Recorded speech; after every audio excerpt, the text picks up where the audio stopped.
விஷ்ணு பிரமா சிவன், விஷ்ணு பிரமா மகேஷ் 3 பேர் தலைச்சக்கரத்தை வச்சு டெல்லி டு தமிழ்நாடு வரைக்கும் நீதிமன்ற கோர்ட்லேயும் அசிங்கம் பண்ணிட்டீங்க. புரியுதா? அடுத்து பேப்பரில் 3 தலைச்சக்கரத்தை அடித்து விட்டு பூமியை பாழாக்கிட்டீங்க.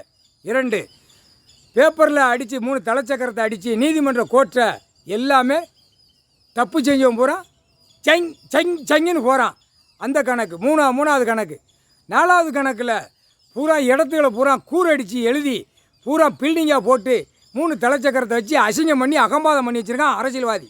4 5வது கணக்கில் 2ஆம் நம்பர் வியாபாரங்களை பார்க்கன்னு பூமி ரசாயனத்தை இறக்கி கெமிக்கலை இறக்கி உலக நாடு பாழாக்கிட்டான். தாய் இந்தியா நாடு முழுவதும் மாறிட்டான். தமிழ்நாட்டில் 1000க்கு 1000 உள்ள ஓட்டு பாழாக்கிட்டான். பூரா கெமிக்கலை விட்டு ஈரோட்டில் விட்டுருக்கான்.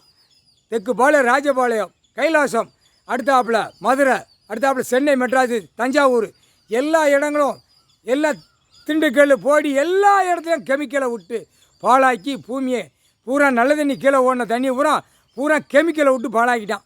இப்போ அதுக்கு 5வது கணக்கு 6வது கணக்கு எல்லாம் தொலைச்சி எடுத்து உள்ளே கொண்டு போய் தள்ளிடுவான். ஆதார கார்டு, ரேஷன் கார்டில் கிச்சன் இருக்கான்.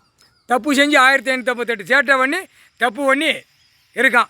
கைலாசத்துக்கு முன்னாடி தான் இராணுவ முப்படை வானர படைகள் நின்று கணக்கு எடுப்பான், கணக்கு வாங்குவான், கணக்கு தூக்குவான். தூக்குன்னு என்ன தெரியுமாடா? தமிழ்நாட்டில் தமிழ் வார்த்தை கொடுக்கணும். ஆதார கார்டு, ரேஷன் கார்டில் போய் பூரா அரசியல்வாதியிலேருந்து பல ஆயிரம் கோடி உள்ளவன், 2ஆம் நம்பர் பார்க்குறவன் அனைத்தும் தூக்குறது இங்கே தான். கம்ப்யூட்டர் பட்டி பூரா அந்தந்த பத்திரப்பதிவு பூரா தூக்கிடுவார். அது கடவுளால் தான் முடியும், வேறு யாராலையும் தூக்க முடியாது. பத்திரப்பதிவு எல்லாம் எழுதி அங்கங்கே பூரா வச்சு அச்சடிக்கானா நீதிமன்றத்தில் தூக்க முடியாது.